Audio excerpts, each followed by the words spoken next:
आइए एक ऐसे सफर पर चलते हैं जहां प्रकृति के सबसे गहरे रहस्य और इंसानी जज्बे की अविश्वसनीय कहानी आपस में मिलती हैं। आज के इस विशेष विश्लेषण में हम वियतनाम की बात कर रहे हैं। ये एक ऐसा देश है जो दुनिया के सबसे अनुभवी घुमक्कड़ों को भी पूरी तरह से हैरत में डाल देता है। तो चलिए सीधे इस सफर की शुरुआत करते हैं। बस एक पल के लिए कल्पना कीजिए, एक बहुत बड़ा सा लकड़ी का क्रूज पन्ने जैसे हरे पानी को चीरता हुआ आगे बढ़ रहा है। सुबह की ठंडी हवा चल रही है और उस शांत पानी के बीच से अचानक ही विशाल पहाड़ उठते हुए दिखाई देते हैं। है ना, एकदम जादुई। सोचने वाली बात यह है कि इस छोटे से दिखने वाले देश में आखिर ऐसे और कितने रहस्य छिपे बैठे हैं। एक ऐसा सफर हमारा इंतजार कर रहा है जो सच में हमारी सोच से भी कहीं ज्यादा परे है। 10,969। अब ये सिर्फ कोई रैंडम नंबर नहीं है, बल्कि ये हालोंग बे की विशालता का एक बहुत बड़ा सबूत है। 2 बार यूनेस्को वर्ल्ड हेरिटेज साइट बन चुकी इस खाड़ी में लगभग 11,000 चूना पत्थर के द्वीप हैं। और सबसे हैरानी की बात तो ये है कि इनमें से करीब 2,000 द्वीप ऐसे हैं जहां आज तक किसी इंसान के कदम ही नहीं पड़े हैं। मतलब वो पूरी तरह से अछूते हैं। अब इस बात पर गौर कीजिएगा, इन चूना पत्थर के पहाड़ों को बनने में पूरे 500 मिलियन साल लगे हैं। यानी डायनासोर के इस दुनिया में आने से भी बहुत बहुत पहले से ये पहाड़ अपना आकार ले रहे थे। और इन्हीं के अंदर सरप्राइज केव जैसी विशाल गुफाएं छुपी हुई हैं। सच मानिए, जब कोई पहली बार इसे देखता है तो मुंह से बस एक ही शब्द निकलता है, वाओ, क्या सरप्राइज है। रात के वक्त यहाँ कयाकिंग करने का अलग ही मजा है। पानी में चमकता हुआ बायोल्यूमिनेसेंस का जादू एकदम सम्मोहित कर देता है। लेकिन इन झीलों पर सिर्फ प्राकृतिक खूबसूरती ही नहीं है, यहाँ कुआवान फ्लोटिंग विलेज भी बसा है। जरा सोचिए, लगभग 600 लोगों का एक ऐसा समुदाय जिसके घर, स्कूल और दुकानें सब कुछ पानी पर तैर रहे हैं। यहाँ के कई लोगों ने तो अपनी पूरी जिंदगी में एक भी रात जमीन पर नहीं बिताई है। ये लोग पूरी तरह से समुद्र पर ही रहते हैं। भाग 1, द गोल्डन ब्रिज, बादलों के बीच झूलता हुआ। समुद्र की गहराइयों से अब थोड़ा आसमान की ओर चलते हैं।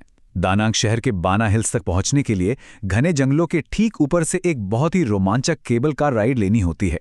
और फिर वहां बादलों के बीचों बीच 150 मीटर लंबा एक सुनहरा वॉकवे दिखाई देता है, जिसे पत्थर के 2 विशालकाय हाथों ने थाम रखा है। 2018 में जब ये पुल वायरल हुआ तो इसके आर्किटेक्ट वू वियत ने कहा था कि वो चाहते थे कि लोगों को महसूस हो कि धरती उन्हें थाम रही है, और ये हाथ उसी सुरक्षा का एक मजबूत प्रतीक है।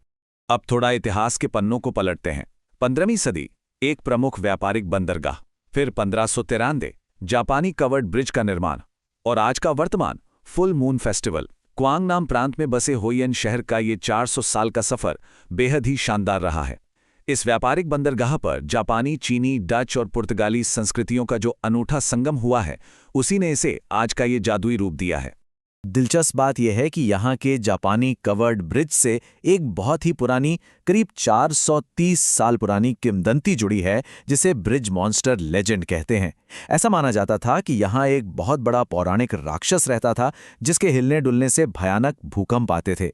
तो 1593 में उसी राक्षस को शांत करने के लिए इस पुल को बनाया गया था।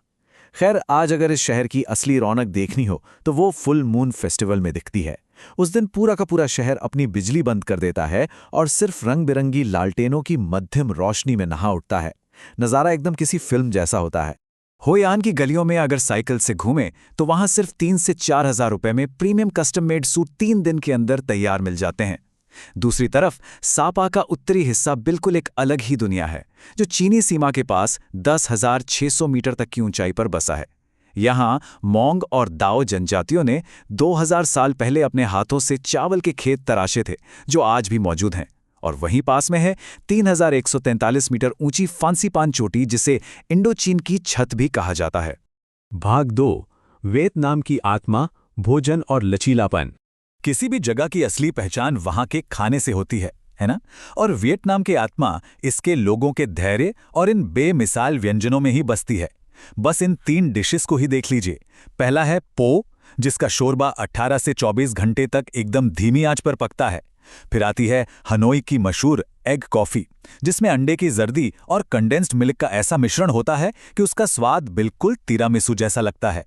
और आखिर में बान मी, 50 से 100 रुपए में मिलने वाला एक ऐसा सैंडविच जिसने CNN की टॉप 50 स्ट्रीट फूड्स की लिस्ट में अपनी जगह बनाई है। लेकिन इस शानदार और स्वादिष्ट वर्तमान के पीछे एक बेहद ही कठोर इतिहास भी छिपा है। जरा इस तुलना को देखिए। 1975 में फ्रांस, जापान और अमेरिका से एक लंबा युद्ध लड़ने के बाद ये देश पूरी तरह से टूट चुका था। अर्थव्यवस्था तबाह हो चुकी थी। लेकिन आज की तस्वीर बिल्कुल अलग है। आज यही देश हर साल लगभग 1,80,00,000 अंतर्राष्ट्रीय पर्यटकों का खुली बाहों से स्वागत कर रहा है। 3 गुना, जी हां, 3x। उस युद्ध की भयावहता का अंदाजा सिर्फ इसी एक बात से लगाया जा सकता है कि यहां द्वितीय विश्व युद्ध में गिराए गए कुल बमों से 3 गुना ज्यादा बम गिराए गए थे। इन आंकड़ों को जब हम तटस्थ होकर देखते हैं तो समझ आता है कि इतनी भारी तबाही झेलने के बाद भी एक पूरा का पूरा राष्ट्र अपनी ही राख से उठकर कैसे फिर से खड़ा हो सकता है। ये अपने आप में एक मिसाल है। और यही वियतनाम के लोगों के कभी न टूटने वाले जज्बे का सबसे बड़ा प्रमाण है। एक तबाह हो चुके देश ने खुद को दुनिया की सबसे तेजी से बढ़ती अर्थव्यवस्थाओं में से एक में कैसे बदल लिया, ये देखना सच में प्रेरित करता है। सबसे बड़ी बात तो ये है कि युद्ध के मैदानों से लेकर आज की स्वागत भरी मुस्कान तक का ये सफर बताता है कि जो देश कभी विरोधी थे, आज उन्हीं देशों के लोग यहाँ पर्यटकों का सबसे बड़ा हिस्सा हैं और उनका खुले दिल से स्वागत किया जाता है। भाग 3, सबसे बड़ा रहस्य, सोन डूंग गुफा। अब हम आते हैं इस विश्लेषण के सबसे रोमांचक हिस्से पर।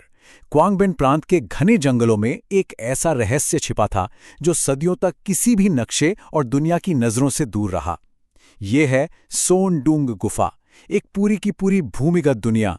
300 मिलियन वर्ष पुरानी इस गुफा की छत में जो सुराख हैं, जब वहां से सूरज की रोशनी अंदर छनकर आती है तो वो एक विशाल भूमिगत जंगल को रोशन कर देती है। इसकी अपनी एक अलग नदी है, बादलों वाला अपना खुद का मौसम तंत्र है और 70-70 मीटर लंबे गुफा के मोती भी यहां मौजूद हैं।